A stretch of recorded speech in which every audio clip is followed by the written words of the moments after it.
મને ઘણી બધી વાર કોઈ પૂછે કે હમણાં જ થોડા વખત પહેલાં જ એક લગ્નમાં એક ભાઈ મને મળ્યા અને એમણે મને કહ્યું કે મેં તમને એમ કે ફલાણા ટીકને દિવસે આમ તમારી સાથે હું બહુ ખરાબ વર્તેલો 10 વર્ષ પહેલાં. ત્યારે હું લખતી પણ નહોતી, મને કંઈ યાદ પણ નથી. એ ભાઈને જોઈને મને એવું કંઈ યાદ પણ આવ્યું નહીં. I have trained myself not to remember bad things. We can always train. આપણે ઘણા લોકો વિશે નથી જાણતા. નેપોલિયન કહે છે કે ઘોડા પર ઊંઘી જતો હતો. ગાંધીજી એવું કહેવાય છે કે 15 મિનિટ સૂએ તો એ 15 જ મિનિટ સૂએ, 16મી મિનિટે જાગી જાય. આપણા મનની શક્તિઓ અપાર છે. આપણે આપણા મનની શક્તિને કઈ દિશામાં લઈ જઈએ છીએ એ બહુ અગત્યનું છે. એ આપણા જ હાથમાં છે. એવો એક ટ્રેનિંગ પ્રોગ્રામ આપણી જાત માટે ઘડી કાઢીએ કે મારે યાદ જ નથી રાખવું. ખરાબ થયું કંઈ વાંધો નહીં, ભલે થયું. તો હું માનું છું એ બહુ જ આસાનીથી મનમાંથી નીકળી જતું હોય છે. ઇરેઝર જેટલી અદ્ભુત શોધ આ દુનિયામાં બીજી કોઈ નથી. ભૂસી નાખવાનું, શું કામ એને મૂકી રાખવાનું? કડવી યાદોને સંઘરવાથી કોઈને સુખ મળે છે? તમે જેટલી સાદો એક દાખલો તમને હું આપું કે તમે યાદ કરી જુઓ કે એક સારો પ્રસંગ તમે યાદ કરો તો ચહેરા પર આપોઆપ સ્માઇલ આવે છે. સાથે વિતાવેલી એક સારી પળ, એક રોમેન્ટિક પળ, એક સારો સમય, એક સારી ઘટના, હનીમૂનના દિવસો વિશે એકચ્યુઅલી બહુ જ બધા લોકો છે. બાકી મારા મનમાં 2-3 ગેમ્સ હતી જે હું જનરલી મારા સેમિનાર્સમાં રમાડું છું. હું એક જીવનસાથી કરીને સેમિનાર કરું છું શનિવાર સવારે, શનિવાર સાંજે અને રવિવારે સવારે 25 કપલ્સ સાથે. અને મારી ડેટ્સ 6 મહિના પહેલા બુક થઈ જાય છે. બહુ રસપ્રદ રમતો હોય છે. એ રમત તમે અહીંયા રમો તો તમને તરત સમજ પડે કે તમે જ્યારે તમારા સારા પ્રસંગની વાત કરો છો ત્યારે ચહેરા પર સ્માઇલ આવે, તમારી આખી બોડી રિલેક્સ થાય, તમને સારું લાગે. અને તમે જ્યારે દુઃખની વાત યાદ કરો છો, ખરાબ પ્રસંગ, તમારી ભમર સંકોચાઈ જાય, ચહેરો તંગ થઈ જાય, શરીર તંગ થઈ જાય. તો એવા જે પ્રસંગથી તમારું શરીર પણ રિએક્ટ થાય છે એવું કશું પણ શું કામ યાદ રાખવું જોઈએ? આ તો ટ્રેનિંગ છે. પોતાની જાતને આપશો તો યાદ રહેશે. કાઢી નાખવાનું મનમાંથી. પણ આપણને પોતાને પણ બહુ મજા આવે છે. એ માણસ પોતે ક્યાંક મેસોચિસ્ટ છે. દુઃખની વાતો યાદ કરીને એને ઘા ખોતરીને એમાંથી લોહી ટપકાવવાની મજા આવે છે. સતત હું કેટલો દુઃખી, કેટલા બધા લોકોને હું જાણું છું જે એવું કે ના એવું તમારા કરતા તો અહીંયા મારું દુઃખ સાંભળો. મારે ઘેર આજે બાઈ નથી આવી એવું કહેવા પણ તમે કોઈને ફોન કરો તો કે બોલો અમારી બાઈ પણ એટલી રજાઓ પાડે છે. આજે આવી છે કે નહીં? આજની વાત કરો. પણ દરેક માણસને, અમારો ડ્રાઈવર, આપણે કહીએ કે અમારો ડ્રાઈવર જુઓ ને આજે ટાઈમસર નથી આવ્યો, હું નીકળું. અરે ભાઈ, અમારો ડ્રાઈવર બી કોઈ દિવસ, અરે હું મારા ડ્રાઈવરની વાત કરું છું, તમે એ સાંભળો. પણ આજના સમયમાં લોકો એકબીજાને સાંભળવા તૈયાર નથી. તમે બહુ સાદો અને બહુ રસપ્રદ દાખલો એ છે, આ કરી જોજો કોઈ પાર્ટીમાં કે તમે કેમ છો પૂછો ને, તમને સામેથી કોઈ પૂછે કે કેમ છો, હજી તમે જવાબ આપો ને પહેલા બીજાને કેમ છો પૂછતા. એને જવાબમાં રસ જ નથી. એને તમને પૂછ્યું કારણ કે એને પૂછવું પડે. એની તો નજર ફરી ગઈ. હજી કોઈને તમે એમ પૂછો કે તબિયત કેમ છે તો એ નાના હતા અને બહુ બાળપણમાં એમને ઉલટીઓ થતી હતી ત્યારથી વાર્તા ચાલુ કરે. એટલે એનો કોઈ મતલબ જ નથી. સુખ તો હમણાં છે, અહીંયા છે અથવા નથી. સ્પષ્ટતા છે અથવા નથી. એની વચ્ચે કંઈ નથી. there is nothing in between. it's there or it's not there. અર્ધ સત્ય, અર્ધ સ્પષ્ટ, થોડું સુખ, આવા શબ્દો નથી. કાં તો મને બધી જ વસ્તુમાં મજા આવે છે અને કાં તો મને કોઈ વસ્તુમાં મજા નથી આવતી. અને આ બંને પરિસ્થિતિ મારા મનના સ્ટેટ ઓફ માઇન્ડ પર ડિપેન્ડન્ટ છે.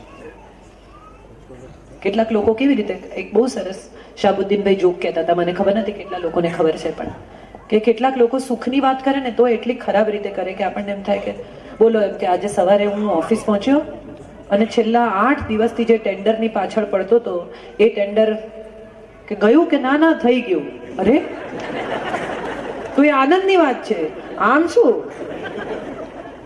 પછી તો કે પછી શું, પેલો વાઈફનો હાર ખોવાઈ ગયેલો, તે ઘરમાં કકળાટ ચાલતો હતો 3 દિવસથી, તે શું મળ્યો? હા મળ્યો, એ જ તો કહું છું. તો એમાં આમ ક્યાં આવે?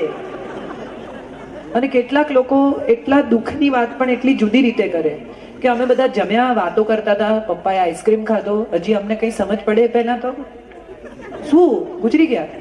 અરે આવી રીતે કહેવાય? એક ભાઈ ગુજરી ગયા તો એક માજી ને ત્યાં બેસણામાં ગયા બધા. એટલે કે શું થયું?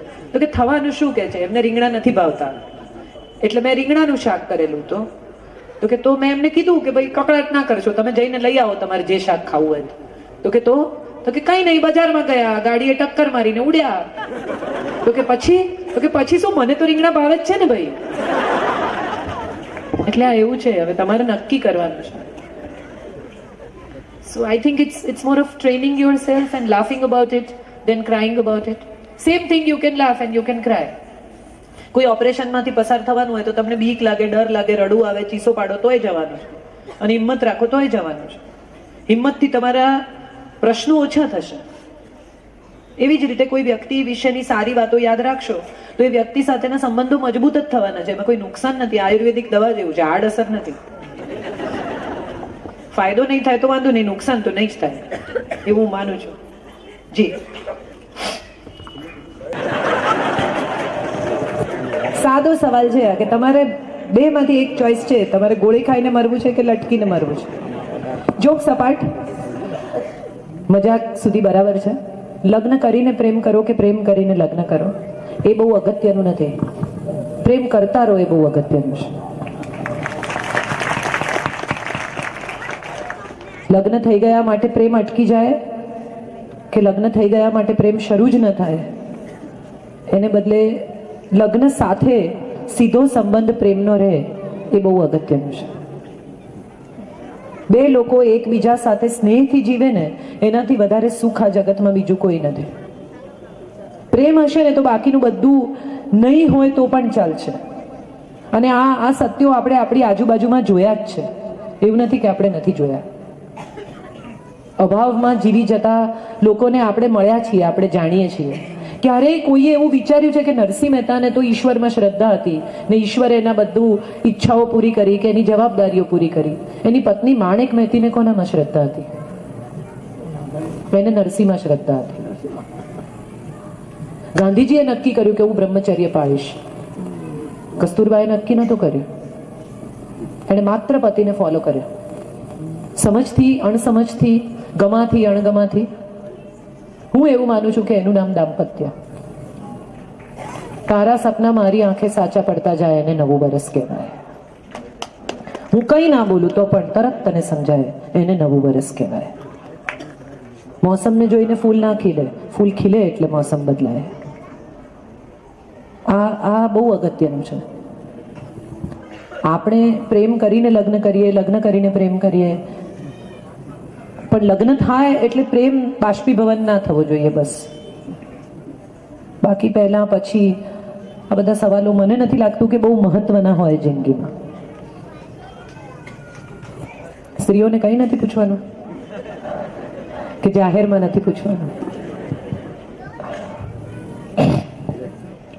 જી બેન, તમારે એ છે ને, તમારે એ છે?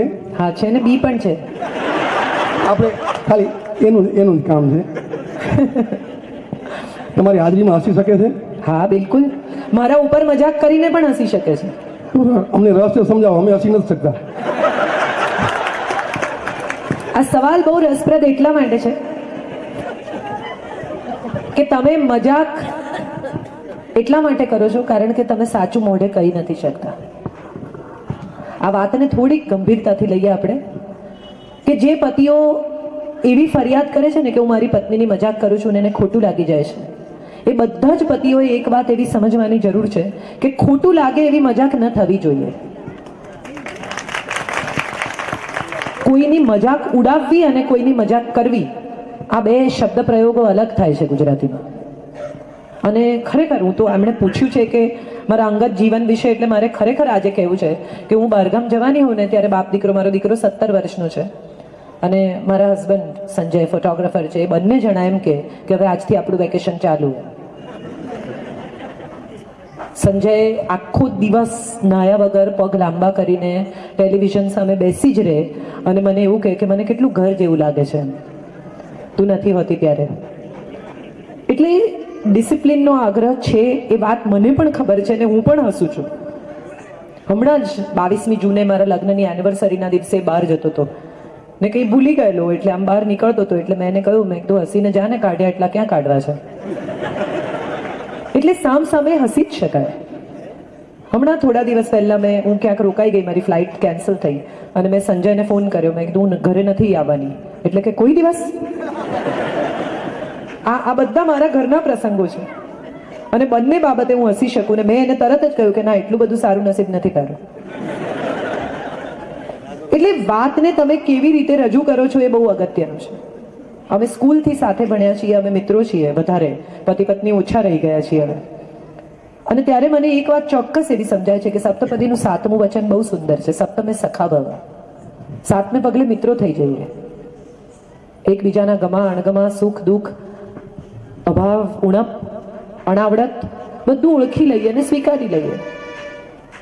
એમને ખોટું લાગતું હોય તો એવી મજાક ન કરવી અને એમને કહેવું કે હું તને ચાહું છું પણ આ મારો સ્વભાવ છે. પણ આપણે આઈ લવ યુ કહેવાનું ભૂલી જઈએ છીએ અને ઉણપ શોધવા તૈયાર હોઈએ છીએ. ત્યારે હું માનું છું કે આવું થતું હશે.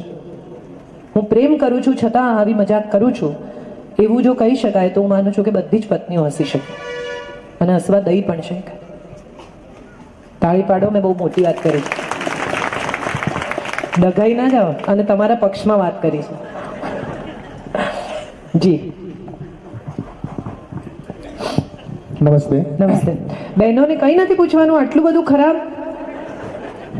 બધું જાણો જ છે એમ ને પહેલેથી? જી. સુખ હંમેશા વ્યક્તિ, સમય અને સંજોગ સાપેક્ષ હોય છે.